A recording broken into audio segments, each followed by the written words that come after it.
Boa tarde, senhoras e senhores. Estamos começando mais um TV Corrida. Tivemos um pequeno atrasinho porque, infelizmente, São Paulo é um nó. E como São Paulo é um nó, nada sai como a gente quer. Mas daqui a pouco tudo estará bem porque vocês estão aqui. E mais importante, hoje temos a presença ilustre do bicampeão mundial de Fórmula 1, campeão de Fórmula Indy, 2 vezes vencedor das 500 milhas de Indianápolis, Emerson Fittipaldi. Tudo bem. Tudo bom, Emerson? Tudo bem, Aliás, gostei do anel. Gostei do anel. Anel de ganhador das 500 milhas que está no dedo do Emerson. Emerson, primeiro é um prazer tê-lo aqui no nosso programa. Nós que adoramos automobilismo, a gente já tem esse programa há uns 3 anos e meio, nem sempre com esse nome. Antes a gente tinha outro nome, mas a gente já mudou para a TV Corrida, porque está aí, inclusive, sugestão do seu sobrinho, do Christian. É ele que deu a sugestão do nome. E agora temos centenas de internautas aqui fazendo perguntas para você. Nós vamos, aos pouquinhos, soltá-la ao longo do programa, mas antes vamos começar pelo começo, né? Onde surgiu o interesse pelo automobilismo? Foi, imagino que, por obra do Barão. Meu pai sempre foi o responsável. Quando eu tinha 5 anos de idade, me levou para o autódromo. Eu vi passar um carro de corrida. Você lembra que carro TV era? Corrida, carro de corrida. Ah, tá vendo? É o Alberchan aqui, hein? E aí eu adorei. Não, era um treino, tinham vários carros passando. E eu falei, isso que eu quero fazer na vida, desde 5 anos de idade. E aí foi aquele sonho que você tem que ter.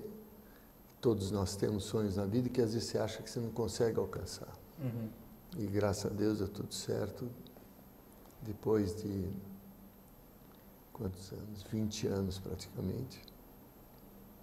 Mas não, 18 anos eu estava no Fórmula 1. Que aconteceu inclusive uma coisa curiosa, que no começo você não tinha idade para correr, né? Você queria correr, mas não podia por causa da idade.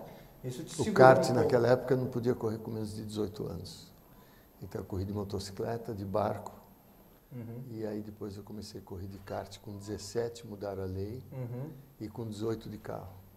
Que carro? Você lembra que carro foi o seu primeiro? Lembro, Renault 1093, que era assim, para mim era o máximo, né?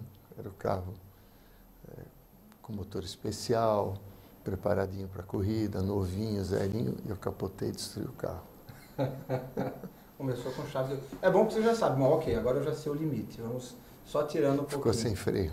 Ficou sem freio? No fim da reta teve muita sorte, porque o carro ficou sem freio na Ilha do Fundão, onde tem a faculdade lá no Rio de Janeiro, perto do Galeão do aeroporto. Era praticamente 4 curvas de 90 graus, com uma reta muito longa. Depois de umas 3, 4 voltas, o pedal foi no fundo. Eu acho que ferveu o fluido de freio. E aí eu não tinha alternativa, eu virei o volante antes da curva, e o carro já saiu capotando. Passei em cima do alambrado, tinha público, tinha o pessoal nos carros assistindo a corrida estacionado, passou em cima, caiu e não pegou ninguém. Nossa Senhora, que sorte! Foi a e estreia. você saiu inteiro também, né? Graças Caiu do a lado Deus. certo do carro ainda também. Eu fiquei entre o banco e o teto do carro. E o teto não afundou inteiro, só do lado afundou. É a mão de Deus lá, fazendo esse presente. Sempre. Que bacana.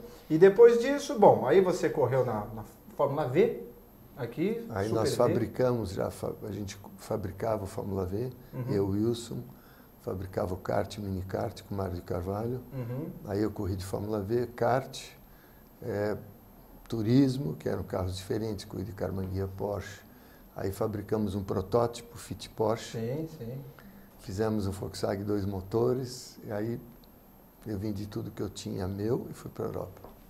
Inclusive uma das coisas que você tinha na época era a escola de pilotagem Interlagos, não é isso? Não. A escola de pilotagem Interlagos você abriu depois? Não, isso aí não tinha nada comigo. Não teve? Foi o vínculo, Wilson, né? não. Ah, foi o Wilson? Não tinha nada. Ah, tá. E você não dava lá uns palpites para os pilotos? Olha, nunca tive escola de pilotagem aqui, não. Não teve. Entendi.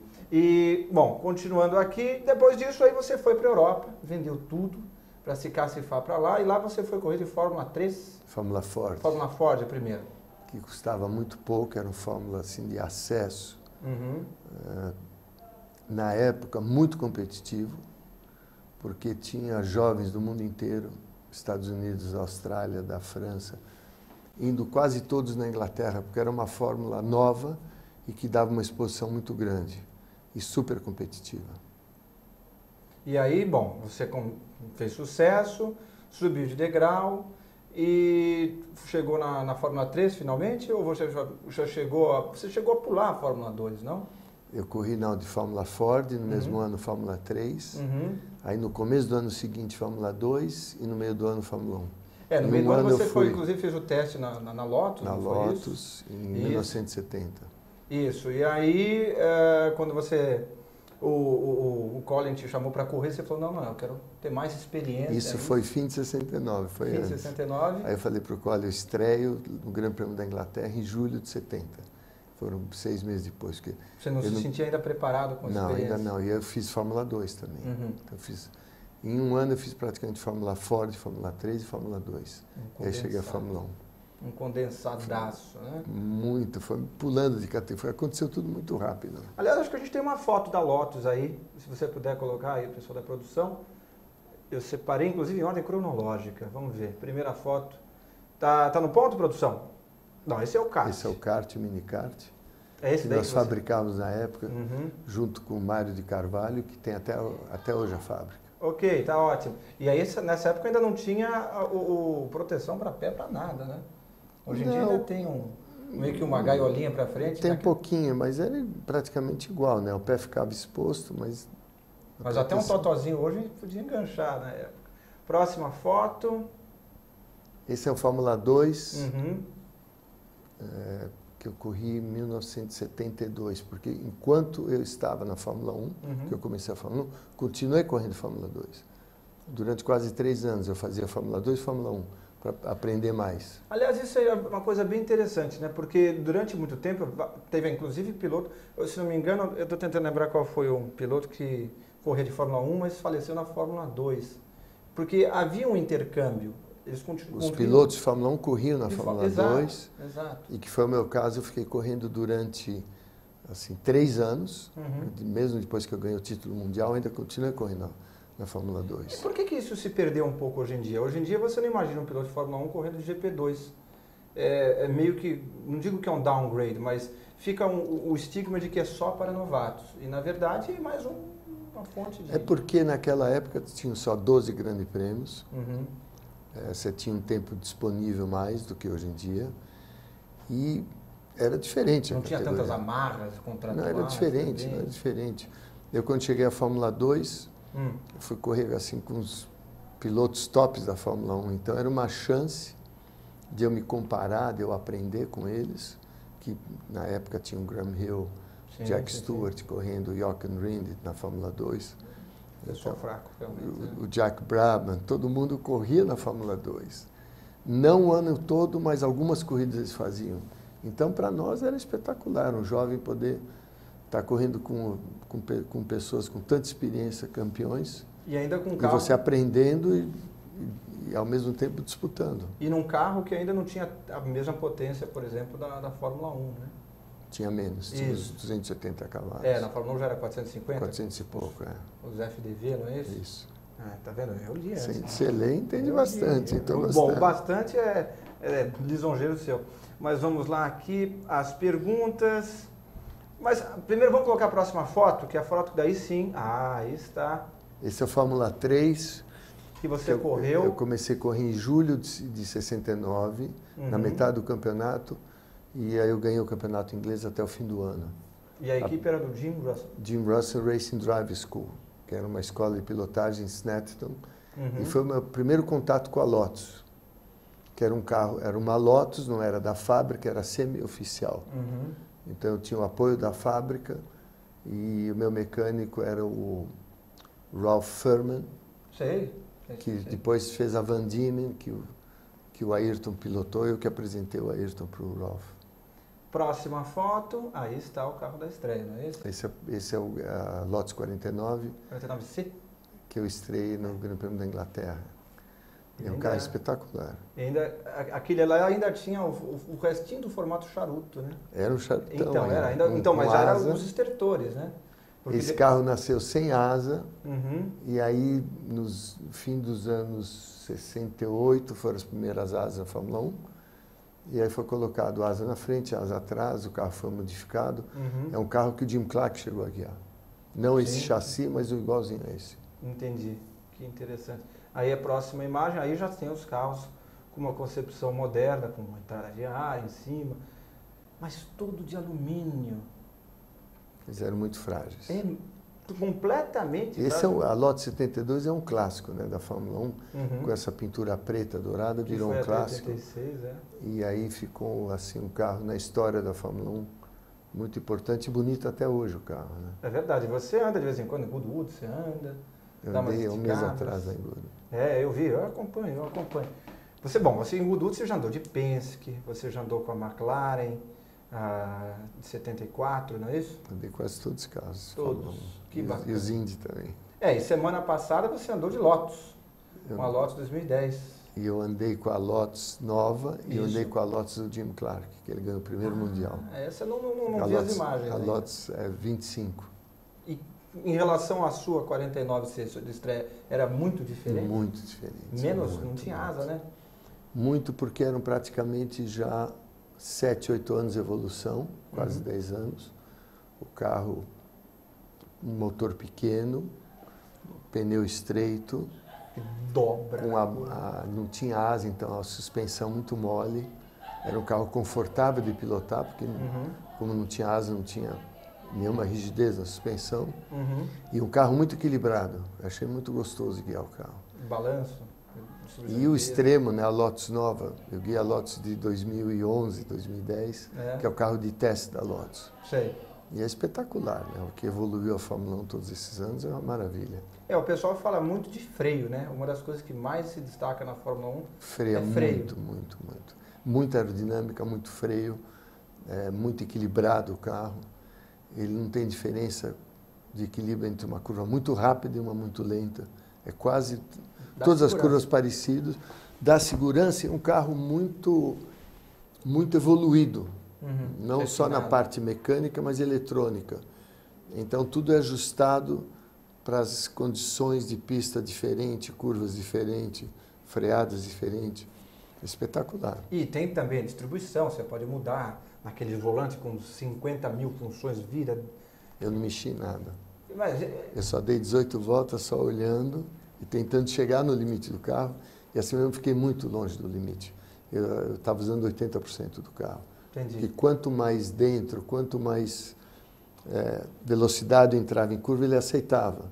Falei, deixa eu experimentar na próxima volta mais. Varia e indo espetacular o carro. Muito bacana. Que coisa. E também muito mais suave o volante, que é assistido. Hidráulico, né? Hidráulico, mudança de marcha, né, no volante, na borboleta, então você não tem. Você guia que nem um kart, o pedal sofrendo com o pé esquerdo. Com a pedra encaixada naquela almofada. O pé muito perto, o pé direito perto do pé esquerdo, se apoiando.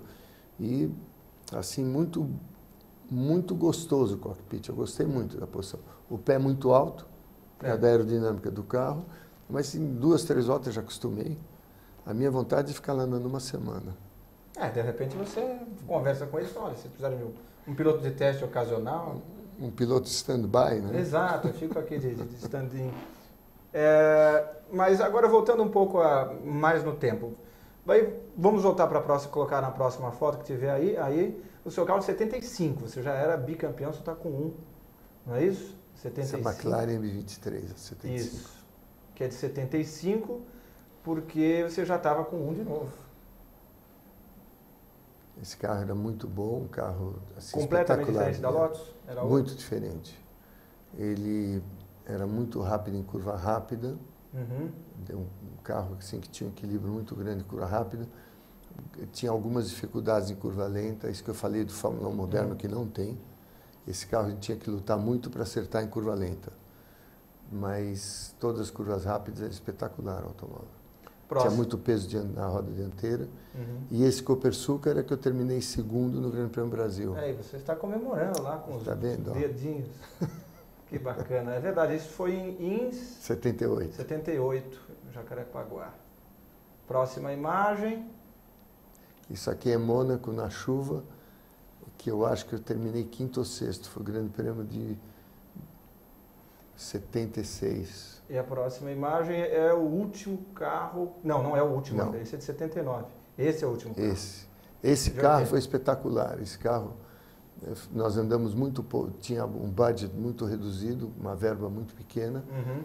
Eu testei algumas voltas em Snetterton e levamos para o Grande Prêmio da Alemanha, que foi a próxima corrida. Uhum. O Keck classificou em quarto, eu classifiquei em quinto. Seu carro quase nunca tem andado. E foi um dos primeiros trabalhos do Adrian Newey. O Ricardo falou. E o Harvey Vocês criaram um monstro. Que ele era estagiário e adorava ficar em túnel de vento, né? Muito bem, e aí de lá você foi para a Fórmula Indy. Você foi tentar a Fórmula Indy inicialmente. Qual foi o impacto da diferença que você sentindo entre Fórmula 1 e Fórmula Indy? Porque eram carros, ainda que para os olhos ignorantes parecessem iguais, eram completamente diferentes. Um corria em oval, comportamento outro. Você sentiu uma diferença muito grande no começo? Os carros eram maiores, a distância entre eles são carros maiores, um pouco mais de peso, mas principalmente os circuitos ovais que fazia diferença. Guiar o carro no misto não era tão diferente do misto no Fórmula 1. Uhum. Por exemplo, tipo o Grande Prêmio de Long Beach, eu tinha corrido de Fórmula 1 e corri de Indy lá em Long Beach. Uhum. Os carros eram parecidos de guiar. Isso no começo dos anos 80. No começo dos anos 80, mas a grande diferença são os circuitos ovais mais do que o carro. Uhum. O carro são parecidos. E os ovais é uma técnica nova, um acerto de carro novo, cambagem diferente, um tipo de né? pilotagem muito mais suave que você tem que ter. Você não pode ser agressivo no carro, tem que tentar não ter muito pitch change, mudança de atitude, entrada de curva, porque você baixa 2 graus o nariz em relação à traseira, o centro de gravidade, a pressão aerodinâmica vai para frente e desequilibra a traseira. Então, é um carro que você tem que acostumar e você tem que pilotar muito mais suave, apesar da velocidade. Brutal. E muito preciso. Que a gente saía com a roda, sai grudado no muro. Às vezes sai com a faixa branca. Pinta o pneu com a faixa do muro. Mesmo com softwall de hoje em dia, deve ter. E a próxima imagem que a gente tem é de 84, no teste que você fez aqui em Jacarepaguá. Você chegou a cogitar voltar de Fórmula 1? Eu cogitei a voltar, mas foi um momento que eu também não estava muito afim de voltar para a Fórmula 1. Eu fiz um teste com esse carro que tinha mais de 1000 cavalos, era um motor Hart, e foi quando o Ayrton testou o Toleman pela primeira vez. Inclusive eu estava junto com o Ayrton no hotel, tudo, nós passamos dias juntos lá, foi muito legal. E para mim foi assim como que está a Fórmula 1 hoje em dia, né? Porque eu tinha ficado 3 anos, o último ano não era o motor turbo ainda, só a Renault que tinha, e todos esses carros já eram motor de mais de 1000 cavalos, andava muito. E tinha aquele turbo lag que de repente soltava de uma vez, ia. Mas era um carro bacana. Aí é a Fórmula Indy já, né? Essa estreia na Indy foi o primeiro carro que eu corri, que era um Marte com motor Cosworth. E eu gostei muito de Indianápolis, porque Indianápolis você gosta muito, ama ou odeia, não tem meio termo. Mas eu me dei muito bem em Indianápolis, eu gostei muito de curvas rápidas, muito rápido, né? Então me adaptei logo e foi assim um outro sonho que eu tinha, porque quando eu entrei na Lotus, o Colin Chapman tinha vencido com o Jim Clark em 65. E foi a primeira equipe estrangeira, com piloto estrangeiro, a ganhar em Indianápolis. E eu perguntava muito para o Colin como que era ficar em Indianápolis, você fica 3 semanas lá. Daí ele me contou tanta história, muito curioso, de um dia poder fazer o sonho de participar em Indianápolis. Aconteceu. E aconteceu e ganhou, e 2 vezes, né? Mas foi melhor ainda quando ganhou. Eu faço ideia. Voltando um pouco, por exemplo, aquele teste que você fez na Renault, na Lotus. O volante com todas aquelas funções, não seria mais interessante simplificar? Tirar mesmo. Olha, vai poder ter 6 controles no volante. É câmbio e mais 6. Vocês decidam, equipes, o que é que vai ser, porque é muita coisa. Para simplificar, ou você acha que a Fórmula 1 exige essa complexidade que cresce a cada ano? Eu acho que os pilotos hoje em dia têm uma dificuldade diferente da nossa dificuldade. A gente lutava muito com o carro, né, fisicamente. O carro contra você, você contra o carro, para controlar.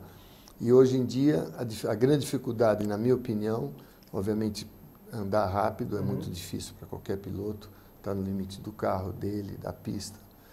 Mas tentar tirar tudo que o equipamento tem disponível para o piloto. Gerenciar aquele... Então, entre uma curva e outra, regular o carro diferente para a próxima curva.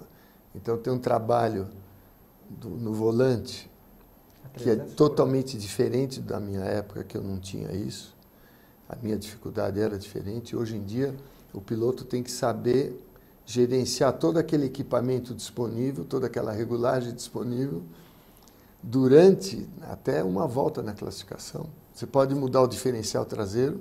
Uma curva de alta. Você regula o diferencial de uma curva para outra. Então, você põe um pouco mais blocante, um pouco menos blocante. Você muda o equilíbrio total do carro. Relação de freio, mais para frente, mais traseiro. Isso já tinha. Já tinha? Isso na nossa época sempre teve. Não tinha alavanca, mas sempre tinha regulagem no painel. O que eu vejo mais é toda a ajuda eletrônica que não tinha na minha época e que é muito difícil. O piloto concentrar e dominar tudo isso. É difícil. A 300 por hora disputando posição. É difícil. E se chove, então, que você não vê nada... É difícil. Por isso que você pega pilotos assim como era conhecido o Schumacher, ele mudava a regulagem do carro de curva para curva. Tem até umas filmagens on-board mostrando que ele realmente mudava mais do que a média. Era uma coisa impressionante. Tanto que ele conseguiu bater o recorde do Ayrton. Ok, ele teve 300 GPs, o Ayrton teve 161, mas enfim. O que mostra como o Ayrton Senna realmente era excelente nessa área de tirar tudo de um carro numa volta só. Bom, vamos a algumas perguntinhas aqui do público. Agradeço a todos que estão em casa, todos que estão mandando perguntas. E se você está assistindo a reexibição, não adianta mandar pergunta. Mas isso você já sabe, não é? Até porque se você não soubesse, eu recomendo o Telecurso 2000. Estou brincando. Nós vamos lá. A gente tem um pouco de besteira aqui no programa, Emerson. É normal. Emerson, você se arrepende de ter saído da McLaren, uma equipe que poderia te ter dado mais títulos para você ter uma equipe própria? Samuel Rodrigues Feitosa. Olha, Samuel, eu acho que naquele momento da minha carreira, foi um momento assim de um novo desafio, um novo projeto, o sonho de ter um carro brasileiro, uma equipe brasileira. Eu não me arrependo, mas eu tive durante 4 anos muita dificuldade. E essa dificuldade me fez aprender muito e a chance de ir para a Indy. Então, se eu continuasse na McLaren, não sei quantos campeonatos ia ganhar, se fosse ganhar um campeonato. A gente sabe que para ganhar um campeonato é muito difícil. Tudo tem que convergir. Né? Tudo tem que dar certo, tem que estar... Pode ser que eu ia ganhar outro campeonato, não sei. Mas daí você também talvez não tivesse uma carreira. Não ia para a Indy, não ia para a Indy. Então, não me arrependo, que eu adorei ir para a Indy, ficar os 12 anos correndo nos Estados Unidos. E voltando sobre a equipe nacional, você naquela época, você deve ter enfrentado muito, ou pelo menos em parte, conforme os resultados não foram vindo conforme os brasileiros estavam acostumados, de cornetice, né? Gente falando, tirando sarro, onde já se viu que essa equipe não anda nada, esse tipo de coisa. Você acha que isso é um mal do brasileiro ou isso é uma coisa normal, seja de que país for, o pessoal não vestir camisa e já ir logo para o deboche? Eu acho que o brasileiro é, de uma maneira ou outra, muito crítico e muito imediatista. Toda a imprensa especializada de automobilismo respeitava o projeto. A imprensa não especializada e caía em cima. Caía em cima, faziam críticas erradas. a imprensa especializada fazia a crítica correta, que você tem que aceitar a crítica, todo mundo Sim, erra. mas dentro de um Mas contexto. dentro de um contexto de respeito, de valor, de trabalho, dedicação. Foi assim, muito trabalho, todo mundo da equipe. O Ricardo Dívida, um engenheiro assim, fantástico, que depois... Sim, o chefe de equipe. O Wilson. E aí nós tivemos assim, gente muito boa na equipe. E que nós não tínhamos respeito da imprensa não especializada. A imprensa especializada respeitava a gente. Entendi. E isso foi desmoralizando a equipe. E Então, o último ano, que foi o nosso melhor ano, Keck Rosberg, do companheiro de equipe, Adrian Newey, com um dos engenheiros, Harvey Postlethwaite, que era o super engenheiro, sim. Peter Warr, um dos melhores chefes de equipe que já existiu na Fórmula 1. Com longa carreira na Lotus. E era assim um descrédito aqui no Brasil. É, Mas o Brasil não conseguiu analisar bem, não deu valor ao que tinha na mão. E isso influenciou na hora do fundo, do dinheiro não chegar? Mas com certeza, não, porque as empresas que poderiam ter investido não queriam entrar num projeto que estava desacreditado assim da opinião pública. E eles não liam a opinião especializada, eles liam a opinião generalizada. Não, eles liam até, eles escutavam, eles, num nível desse de patrocínio eles entendiam, mas eles não queriam arriscar a colocar o nome numa coisa que podia desmerecer a marca. E que foi ao contrário, se fala de Copersucar até hoje. E até hoje, fora do Brasil, o pessoal fala, Copersucar, ninguém sabe o que é, mas todo mundo sabe do nome Copersucar até hoje. Você acha que na Fórmula 1 atual existiria espaço para uma equipe nacional? Não estou entrando no mérito de viabilidade real, mas tecnicamente o Brasil hoje comportaria uma nova equipe Fittipaldi, por exemplo? Eu acho que montando desde zero não tem problema nenhum. O Brasil tem tecnologia para isso? Para fazer, com certeza. Tem mais capacidade humana que tinha naquela época, porque para fazer isso você tem que ter capacidade humana. Recursos humanos mais importantes que a tecnologia. E tem recursos humanos para fazer um carro desse. E mesmo com central aqui, eu teria que ter sede na Inglaterra? A sede na Inglaterra fica muito mais fácil, porque a mão de obra pelo acesso a toda, assim, os componentes de um Fórmula 1, que a maioria são feitos na Inglaterra. Tanto é que várias das equipes acho que são 8 equipes que só não está a Toro Rosso, que está em Faenza, só não está a Ferrari, obviamente, Ferrari, Toro Rosso e a Sauber, né? O resto está todo mundo na Inglaterra, até a Mercedes, que é, entre aspas, alemã. Muito bem, mais perguntas. Vamos ver? Aqui está. Emerson, me responda. Você que viu de perto José Carlos Patti, era realmente um grande piloto? Digo, acima da média. Ele tinha potencial para ser realmente o campeão do mundo? Nelson Murak. O Nelson, além de ser um grande piloto, um grande talento, era um amigo meu do Wilson praticamente de infância. E o Moco, o José Carlos Patti, o Moco, com certeza tinha o potencial de ser campeão mundial. Ele era muito rápido, muito dedicado, adorava automobilismo. Tendo um carro bom, uma equipe boa, ele podia ganhar. Inclusive, venceu o Grande Prêmio Brasil. Eu fui segundo, muita gente achou. O pessoal fala até, eu já você deixou ele ganhar, imagina. Para ajudar o amigo, essas coisas. Nós íamos babando os dois. Ele ganhou com mérito total, piloto espetacular. Que infelizmente morreu no acidente aéreo, para quem não se lembra.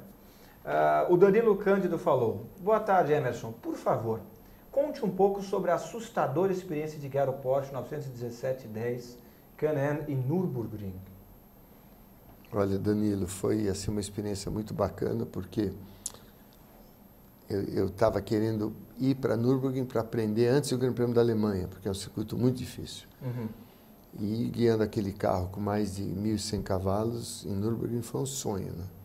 O carro era muito estável, muita pressão aerodinâmica e era assim, no seco, era assustador. E um dia da corrida choveu. Eu estava largando em pole position e aí eu dei umas voltas no circuito pequeno para esquentar. O motor 12 cilindros começou a falhar com a água e eu estava andando com 9, 10 cilindros. E parei no box, vieram todos os mecânicos da Porsche, engenheiro, o motor está falhando. Eu falei, deixa ele deve estar com uns 800 cavalos, é mais do que suficiente, não mexe no carro. Você não solta tudo hoje. Os alemães não entenderam. como que vai deixar o carro falhando? É o controle de tração, vamos dizer assim. É o controle de tração natural do motor, né? Mas era um carro espetacular. Foi um dos melhores carros que eu guiei até hoje. E imagino que um torque brutal, né? Ele tinha um turbo, quando entrava, ele era uma pancada com mais de 1000 cavalos. E aí você tinha Mas que uma asa antecipar, muito né? grande, então ele tinha muita pressão aerodinâmica. Era um carro fácil de guiar. Muito rápido, mas ao mesmo tempo fácil de Eu guiar. faço ideia, deve ser facílimo. Deve ser. Era equilibrado. Tranquilo. Eu mesmo já não guiei, não sei porquê. Mas, enfim, vejamos aqui mais perguntas. Eu tenho uma pergunta. Vamos colocar a próxima imagem, que é você correndo. Cadê a próxima imagem? Aí está. Essa equipe Patrick, não é isso? Com a Pat Patrick, o carro da 7-Eleven, foi o segundo ano que eu corri em Indianápolis. Aí o próximo, a imagem, aí já na Penske. E logo depois, é o antes e o depois, Esse né? já era o carro É o antes Penske. e o depois. E esse aí foi quando eu ganhei a primeira vez a mais de $1 milhão, em 89. E essa tradição de posar com $1 milhão, hoje em dia não tem mais, né? Hoje... Não, porque já passaram tanto, né, de 1 milhão. Não, mas eu podia colocar todo o dinheiro junto, reunido, ainda assim. Olha que foto fantástica que daria até hoje, né? Mas Para fazer aquela foto tinha 5 xerifes com 12, do lado da arquibancada, do lado dos boxes, todos os caminhões de segurança. E era dinheiro verdadeiro mesmo. Mas não é o dinheiro tinha que você mais levou de 1 para milhão. casa, tipo, não é tipo, olha, tá aqui. Não, eu queria se levar, vira, mas leva para casa. a gente sabe que o piloto só pegou uma parte daqui. Equipe também, enfim, tem todo um acordo de divisão, né? Bom, e aí chegou a Fórmula Indy, em 89 você foi campeão e ganhou as 500 milhas, se solidificou com aquela parceria com a Penske. Depois, em 92, enfim, você disputou o título todos os anos seguintes. Como é que foi a entrada do Mansell em 93? Foi digamos que, pelo menos para o público mundial, foi um dos momentos altos da IndyCar, né, na época. Foi porque ele era o campeão mundial da Fórmula 1. Fórmula 1, exatamente. Ele tinha acabado de vencer o campeonato mundial. E o Franco, para variar. E o meu sonho era que em 93 o Ayrton largasse as 500 milhas com a gente, que ele foi testar meu carro. Sim. No fim de 92. Foi em Phoenix, né, que ele foi testar? Em dezembro de 92. E aí o nosso sonho era ele guiar, eu largar do lado do Nigel e do Ayrton, ia ser fantástico, espetacular. E esse teste do Ayrton Senna, como é que surgiu a ideia do teste? Você falou, escuta, você está meio feliz? Eu estava jantando com ele aqui em São Paulo, aí ele estava naquela situação de... Lusco-fusco com a McLaren, fico, não fico? Isso, faz uma corrida, não faz outra. Aí eu falei, Ayrton, por que você não tenta ir lá para a Indy fazer as 500 milhas? Ele falou, opa, não é má ideia, deixa eu testar. Eu falei, então, vem testar comigo. Eu liguei para o Roger, falei, ó, eu convidei o Ayrton para testar, dar uma chance para ele andar. Quando ele parou de tossir, ele falou, ok. E aí foi legal, foi espetacular o Ayrton andar. Só que o Roger não deixou ele andar no oval, ele estava preocupado que ele podia ser muito agressivo e ter um acidente. Oval, né? Porque o oval tem que ter um procedimento, você tem que chegar lá, anda um pouco, sai do carro, pensa, vai dormir no dia seguinte, guia de novo. Vai maturando, né? Vai absorvendo o oval, é difícil. E como é que, nesse teste do Ayrton que ele fez em 92, ele deu muitas voltas, como é que você preparou? Era um circuito muito ruim, né? Um circuito muito sujo, pequeno. Né? Era sujo. Era assim, poeira, um pouco maior que um cartódromo, tinha uns 2 quilômetros à volta, mas dava para ele sentir o carro. Não era um circuito assim para você usufruir tudo que aquele carro tinha, né? Entendi. Mas ele gostou muito do carro. A impressão dele foi muito mais positiva do que ele estava imaginando. E talvez foi muito além da expectativa. Ele gostou muito de guiar o carro. Talvez ele tivesse a ideia de um carro pesadão, esse tipo de coisa. O carro era bom de guiar, bom, gostoso. Não, eu faço ideia. E aí, depois disso, aí acabou correndo na Fórmula 1 em 93 e você continuou também com sucesso.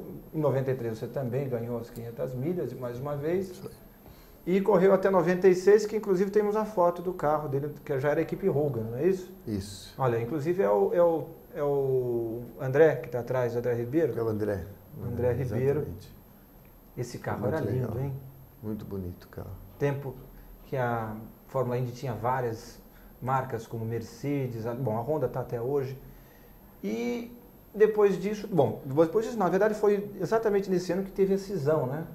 Foi o primeiro ano da cisão que teve IRL e kart. Foi.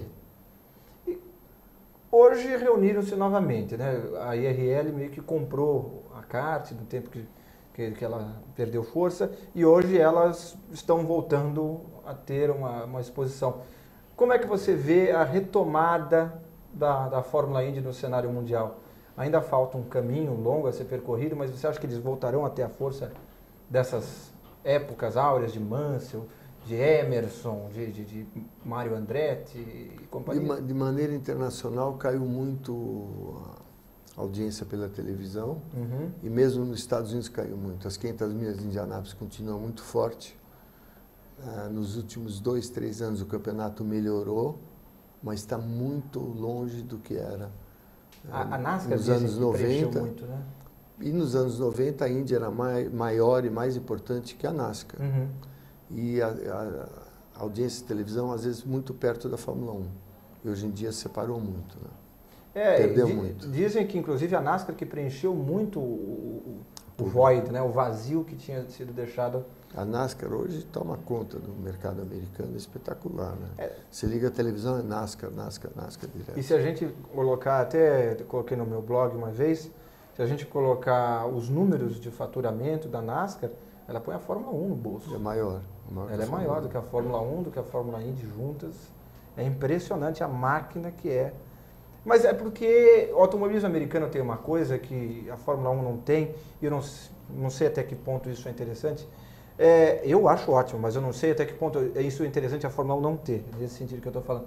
Que é a proximidade com os pilotos. Se você vai num fim de semana assistir uma corrida da NASCAR, você vai lá e conversa com o piloto. Você que fica na arquibancada, dependendo do setor e tal. Mas você não precisa deixar o seu carro para comprar o ingresso e ainda ser tratado como gado, porque você vai ser tocado por segurança e vai ver um cara lá atrás, assim, olha, eu acho que eu vi o Hamilton. Não, já foi. Na Fórmula Indy, na NASCAR, você tem essa proximidade maior. A Fórmula 1 devia aprender com isso? Eu acho que o sistema da Fórmula 1 é muito diferente. E o sistema, na minha opinião, está errado para o grande público poder estar perto dos carros, perto dos pilotos. Acho que você falou, está super correto, que é parte da paixão de competição, do esporte. Você vê o atleta de perto, vê o equipamento de perto, poder ter a chance de ver de perto. E vestir a camisa, né? E estar lá e conviver, aquilo dá uma motivação muito maior para os jovens que querem entrar. O público tem muito mais emoção, estar perto de um piloto, de um carro, ver de perto, ouvir o barulho do lado, ver os mecânicos trabalhando, é muito diferente. Bom, vamos para a próxima imagem, que daqui a pouco a gente já está chegando. Aí é a GP Masters, que você correu com Mansell, Patrese. Foi muito legal. Mas não foi muito para frente, não deu certo. A categoria, né? não deu certo porque o patrocinador que eles estavam contando da África na última hora não entrou no campeonato. Mas eu queria saber por que não foi para frente. Então o patrocínio principal da equipe, da categoria toda não apareceu na última hora, eles tinham concordado e eles caíram fora. Então ele ficou 2 anos ou 1 ano e meio tentando sobreviver. Os carros eram uma mistura de Fórmula 1 com Indy. Com Indy, é. Mas um carro muito bom de guiar, carro gostoso de guiar. E a próxima imagem, já estamos falando da Le Mans 6 horas de São Paulo, com que vai ter esses carros aqui no fim do mês. Esse e muitos outros, né? Bom, a gente vai ter Audi e-tron, a gente vai ter o Toyota, a gente vai ter o Bruno Senna correndo com o Aston Martin. E agora vamos falar então do grande evento esportivo do segundo semestre do automobilismo no Brasil, que é a Le Mans 6 horas São Paulo, que você é um dos organizadores, não é isso? E certamente você pode nos dar, e sobretudo para o público em casa, uma informação mais precisa de como vai ser para as famílias que vão assistir. Eu lembro que no ano passado teve roda gigante, enfim, tem toda uma miríade de atrações paralelas à corrida, porque como é uma corrida longa, você não vai ficar 6 horas na arquibancada olhando os carros passar, então você vai ter outras atividades para fazer. O que está sendo planejado para esse ano? Olha, esse ano a Playcorp, que é uma empresa de grandes eventos aqui em São Paulo, entrou sócia do evento E eles vão trazer para o automobilismo um entretenimento que hoje em dia não tem. Parque de diversões, vai ter escola de segurança de trânsito para molecada, junto com a PM. Que bacana. Vão ter outras atividades que eu não posso falar agora, Ainda. vai ser surpresa. Eles desenharam Le Mans Village, atrás do paddock, que é uma cidade com ruas, tem uma praça inspirada em Paris e com lojas, com memorabilia, com ótimo. tudo ligado ao automobilismo. Vou ficar pobre lá. Você vai ficar pobre.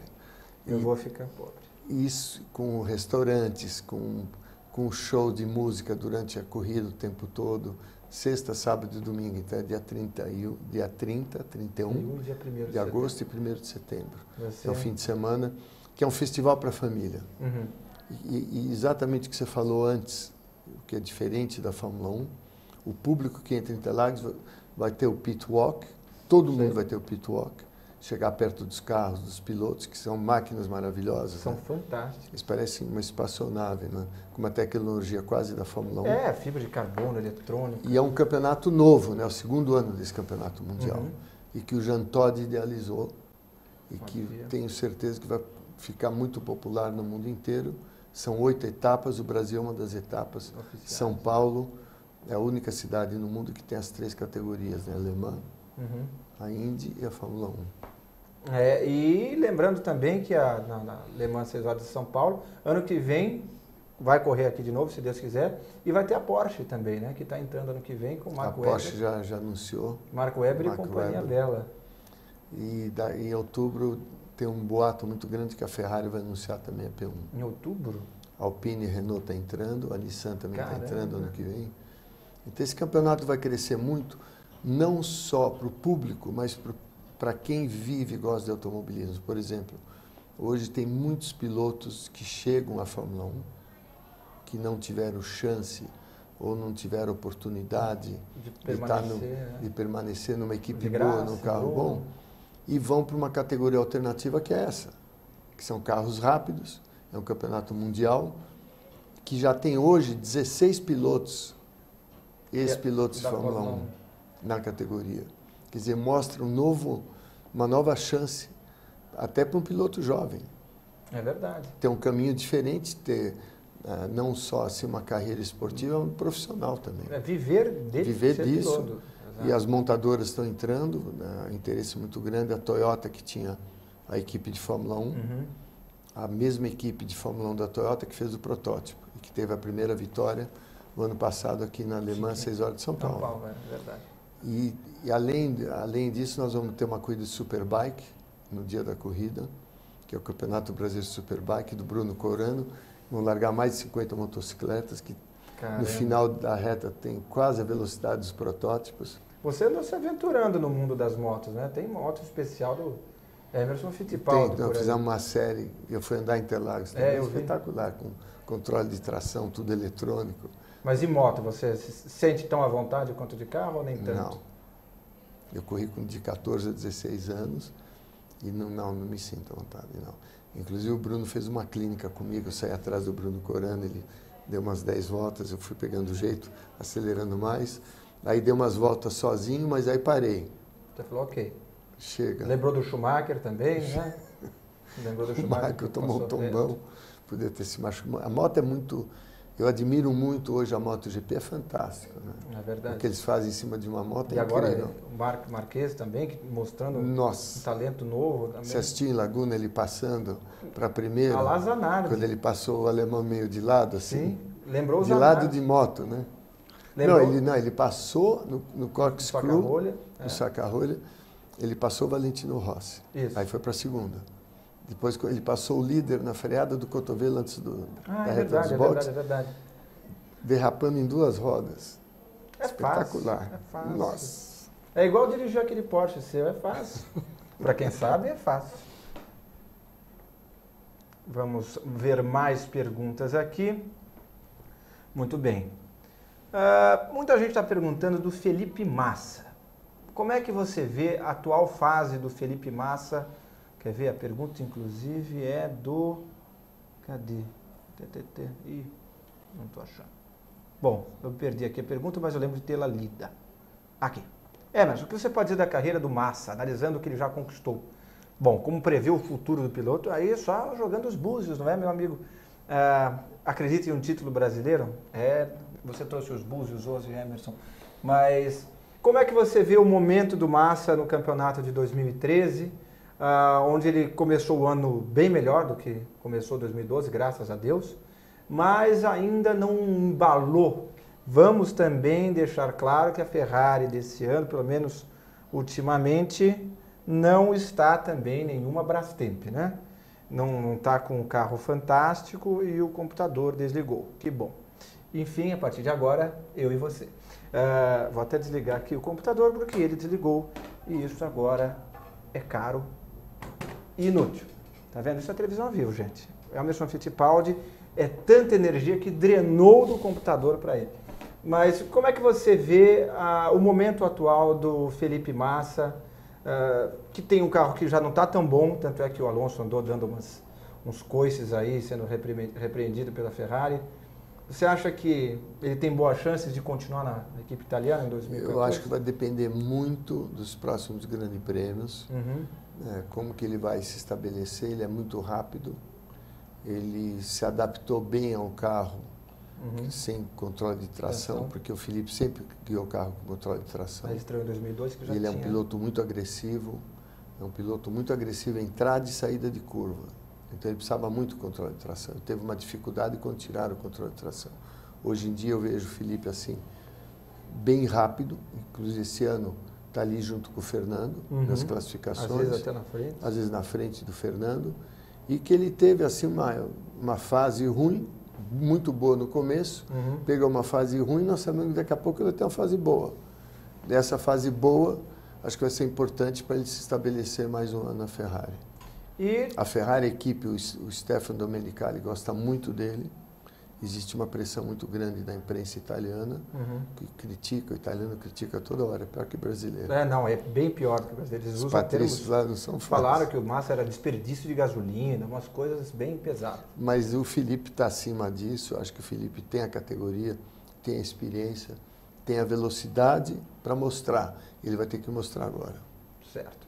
E falando das próximas gerações que vêm por aí na Fórmula 1, se Deus quiser, bom, imediatamente aí tem vindo o Felipe Nasser, que, se Deus quiser, vai entrar no ano que vem. Até o Ben Eccleston já falou que deve dar a sua contribuição para a entrada dele.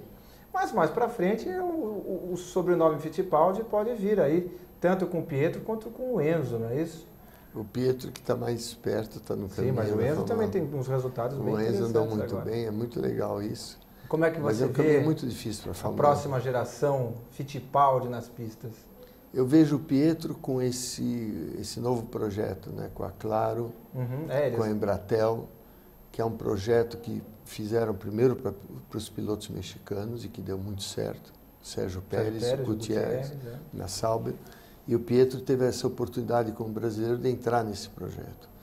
Então, é uma oportunidade grande para ele. Eu acho que ele teve muita sorte essa oportunidade, né, da Claro apoiar um brasileiro. Só de competência, né? Porque ele correu bem nos Estados Unidos. Ele correu bem na NASCAR, andou muito bem. E agora ele vai ter que entregar resultado e aprender, né? Andou bem em Brands Hatch há 2 semanas atrás. 4, não é isso? Ele ganhou, teve a primeira vitória já depois de 3 meses. Uma pista que também é especial para você. E uma pista tecnicamente difícil, que é um circuito longo. Ele nunca tinha corrido no circuito Grand Prix, no longo. Só treinou 20 minutos e já classificou em segundo. Quer dizer, mostrou que tem velocidade. E na corrida fez o tempo mais rápido. Fez a volta mais rápida. Então eu acho que ele está se adaptando bem, mas nós sabemos as dificuldades para chegar à Fórmula 1. É um caminho longo, é um caminho difícil. Ele está empenhado, ele tem talento e tem paixão pelo esporte, que é muito importante. Então vamos estar na mão de Deus a carreira dele. E o Enzo, como é que você vê? Você vê ele tentando monoposto também? O Enzo adora monoposto. Ele nunca gostou muito da NASCAR, apesar de estar correndo em Charlotte. Ele agora pegou uma das vagas para o Mundial de kart, que vai ser em outubro. Ele vai correr. Tinham 2 vagas nos Estados Unidos, ele ficou com uma das vagas. Então ele está super animado para correr agora em outubro. Que bacana, que bacana. Bom, agora eu tenho algumas outras perguntinhas. A gente já vai continuar o programa e depois vamos encerrar, porque o Emerson também tem uma carreira. Não sei se vocês sabem, o Emerson não veio só para o programa, ele também tem outras atividades profissionais. Por mais surpreendente que pareça, ele não está tomando água de coco na rede em casa. Você está em plena atividade até o fim, não é? Como é que você enxerga o campeonato de 2013 da Fórmula 1? Você acha que já está na mão do Vettel? Alonso e Ferrari ainda têm poder de reação, embora não esteja aparecendo muito? Porque eu acho que o Vettel, né, é o grande favorito. O tetra. Mas a McLaren, que está numa posição ruim, não esse ano, mas ano que vem pode melhorar. Eu estou falando das equipes grandes. A Mercedes está andando muito rápido. Tem o problema do desgaste do pneu. Que parece que mas já estão controlando. Eles vão apertar, sem dúvida nenhuma, os Red Bulls. E a Ferrari, o Fernando, ele é muito competente. Então, o Fernando ainda, se o carro melhorar um pouco, esse gap que deu agora, esse um mês, eu imagino, eles falaram na Europa questão de férias, imagino a equipe como é que está trabalhando para ver se chega lá nos carros da Red Bull. O que eu vejo, a Red Bull é muito constante o carro. Em pistas diferentes, eles sempre estão lá, entre os 3 primeiros. E os outros são meio inconstantes ainda, a própria Ferrari. Também. O Raikkonen está quase assim liderando o Grande Prêmio de ponta a ponta. Falta um pouquinho para ele ser assim um líder, né? Que ainda não aconteceu. Ele ganhou um Grande Prêmio. Dizem que sobretudo posição de largada que tem comprometido, né? Porque como não é um carro tão rápido em volta de largada, então quando a corrida ele já tem um ritmo bom, ele ainda tem que ficar lutando para ultrapassar em vez de administrar como uma Red Bull, por exemplo. E o Raikkonen me surpreendeu, que eu sabia que ele tinha muito talento, mas ele realmente é um piloto excepcional. Depois de 3 anos fora da Fórmula 1, voltou lá já muito competitivo. E a Lotus melhorando toda a corrida, né? Eles estão melhorando. Então, até o Grosjean também andou melhor, no último Grande Prêmio estava andando muito bem, mostra que a Lotus está boa. Mas o Kimi entrega o resultado no fim da corrida, como o Fernando Alonso. Tem uma expressão americana que eles são racer, é um piloto para corrida. E o piloto para corrida está sempre entre os 3 primeiros no fim. São leões de treino, né? Vamos dizer então assim. Eles entregam o resultado no fim da corrida. Mas a Ferrari, eu vejo um grande potencial de melhorar agora nesse período que está quieto. E você vê movimentação de mercado? Como é que você vê esses rumores de Kimi indo para a Red Bull? E agora fala-se até que ele poderia ir para a Ferrari. Você vê algum sentido nisso? Eu acho que o Kimi está sendo muito demandado, assim, muita procura das equipes, porque ele realmente é um piloto que mostrou mais do que a expectativa. Então, as equipes que querem um piloto de ponta, o Kimi é o piloto perfeito hoje. A Lotus não tem um budget muito grande. E está com dívidas grandes, né? É uma equipe que está assim, lutando muito para manter o nível de competitividade que eles têm técnico, né, de capacidade humana, tudo. É difícil manter. Sem um patrocinador master, né? Não tem um patrocinador master, mas tecnicamente está muito bem a Lotus, muito bem. O carro é constante, anda bem. E o Kimi nascido, né? É impressionante que termina, todos os grandes prêmios ele termina, né? Inclusive ele quebrou o recorde de continuidade do Emerson, do Michael Schumacher. De terminar. Eu acho que eu já está na 27ª ou 26ª corrida consecutiva nos pontos. Terminando os pontos? Sim. Inclusive, eu não vou lembrar agora qual foi a corrida, acho que foi em Mônaco, que ele tinha sido acertado pelo Grosjean, e aí falou, putz, não vai quebrar o recorde. Mas daí ele conseguiu, trocou o pneu, se recuperou e chegou em 10º, marcou um pontinho. Então, continua. Acho que ele já quebrou em 2 corridas o recorde do Schumacher. Bom, já vamos encerrando o programa. Queria mandar um abraço a todos que estão em casa, aos ouvintes da Rádio High Speed Brasil, que está transmitindo aqui o nosso programa. E, por último, perguntar para quem quer assistir a Le Mans 6 horas de São Paulo, onde que ele pode comprar os ingressos. Você acha que o site vai ter em bilheteria? O site tem toda a informação, 6 horas de São Paulo. É só dar um Google, gente. E dia 30, 31, 1º de setembro, 3 estamos dias. esperando vocês lá, vocês vão adorar trago a família, nós fizemos um bilhete família, que é o casal com 2 crianças, só por R$220, por os 3 dias. Com acesso a pit wall. Tudo, é menos que jogo de futebol. Nós queremos popularizar o automobilismo, nós queremos dar chance a vocês que nunca estiveram perto de um carro de corrida fantástico, Top. como esse está lá, ver os pilotos de perto. Vocês vão se divertir muito em Interlagos. Vai ser um fim de semana festival. Festival de música, comida, corrida, piloto, parque de diversões, Superbike, loja, Porsche Cup, tudo. Lojas, tudo. Você vai estar lá. Eu já mandei o meu cadastro pro Dinho, já mandei para todo mundo legal. lá. E, enfim, e os seus contatos? Você tem Twitter e página no Facebook. Qual é a sua página no Twitter? Emo Fittipaldi. Emo com 2 M's, viu, pessoal? Emo Fittipaldi. E no Twitter e no Facebook você tem a sua página, Emerson Fittipaldi mesmo.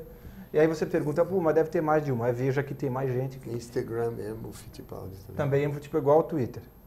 Muito bem, Emerson, foi um prazer enorme recebê-lo aqui. Obrigado. Espero que você volte mais vezes. Obrigado. E aí a gente possa fazer um programa especial só de reminiscências, falando das histórias saborosas, porque eu já assisti vários programas seus de histórias bem suculentas, vamos dizer assim, e que a gente não pode, porque enfim, você tem compromissos, o programa também tem que continuar aqui para vir o próximo programa, e aí a gente marca um segundo round. Fechado? Fechado. Emerson, obrigado. Foi um prazer. Obrigado. E até semana que vem aqui no TV Corrida. Tchau, pessoal.